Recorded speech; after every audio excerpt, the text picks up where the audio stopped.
Let's keep on talking about method return value. Sometimes it's actually not sometimes, it's a lot of times, we need to write methods to test argument for validity, and return true or false. This is a very common usage. Public static boolean is valid with int. Is the number between 1 or 100? This is one way. So when you call the code, you will do if is valid, and the is valid itself returns the Boolean value. So you can directly place this is valid method call inside the if statement. It's a Boolean value, Boolean expression section. And based on Boolean expressions value, you will determine what to print out. So this is valid will have if check and user status to contain the checking result and the return status. So this is how you will do a lot of validation. Another thing you can see here is you can also directly return status here. If this condition meets, return true, else return false. This is also another way that you can use. Either way works fine, but in general, we recommend using a status variable to collect the result and run this return status variable at the end, because in general, we want to avoid confusions. One way of avoiding confusion is for any method, there should only be one entry point and one exit point, or at least as few as possible of exit points. Of course, it will only have one entry point, but we do not want you to spread your return statement everywhere inside the method. There should be only one if possible, and as few as possible, so that people know where your code will go out and they can have a clear understanding of your control flow, what this method does.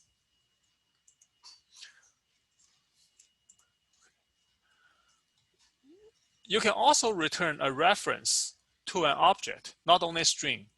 When you have some string or object created inside your method, you can return the variable. And by returning the variable, you are actually returning the reference or the address to a string or to that object. Local variable name here holds a reference to an object. The return statement sends a copy of the reference back to the caller, which will store in the custom name. So you will create, you are actually creating a new object here, a new string here, and return this to customer. And this is the same way how all the new objects are created. They create the object, which means reserve a space in memory and return the reference to that space. The reference returned will be assigned to the variable. So hopefully, after seeing this code, you now have a better understanding of all the new something returned. All the statements, like a new keyboard, new scanner, new file. What they are doing, they create a new object and return a reference to the variable. And this method calls act the same way. So we already learned the method, how to define a method, how to define the parameter, and how to return the value and make use of the return value. And also, how do you document a method so that other people can use it? Now, how will you be able to use method? A large complex problem can be solved a piece at a time by methods. The process of breaking a program down into smaller pieces is called functional decomposition or divide and conquer. which is what we have been talking about before throughout the course. You want to understand the question. You want to divide it into smaller pieces. And for these smaller pieces, if the small piece is still too complex, you want to break it down even further until your pseudocode can be directly changed into a Java statement. If a method call another method that has throws clause in the header, then the calling method should have the same throws. This is something that we mentioned before, that some of the methods have a throw exception clause. We will learn how to handle exceptions in chapter 12, but for now, when you see a method definition that throws an exception, you need to throw the same exception in its caller. So let's see the sales report. So this is somehow a long code, almost 100 line, which is probably one of the longest we have so far. But as you break it down, you can see we have the Java doc for the class and for the method.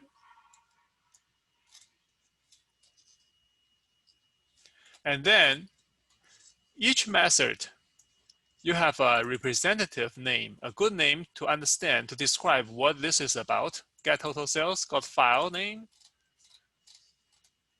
display result. But within this sales main, you are just defining the variables. Then you do get file name, get total sales, calculating average and display result. And you can see this is how you will write a complex code. You will start by writing pseudocode first as comments. Once you finish the flow, you will break up each into smaller pieces. If you can get this get total sales into a small enough code, you can put this in the main process, main method. But because get total sales is such a huge block, you may want to just to write it as a method and call this method from the main method. This way, each piece is smaller and it's easier to read through this piece than if you have everything all together in one method. So this is to divide and conquer. Divide and conquer helps you in understanding the question, break the question into resolvable pieces. It also helps the reader to understand your flow with proper comment, of course. With a proper comment and formatting, of course. Then it helps the user to understand your flow and help the user understand each piece of code.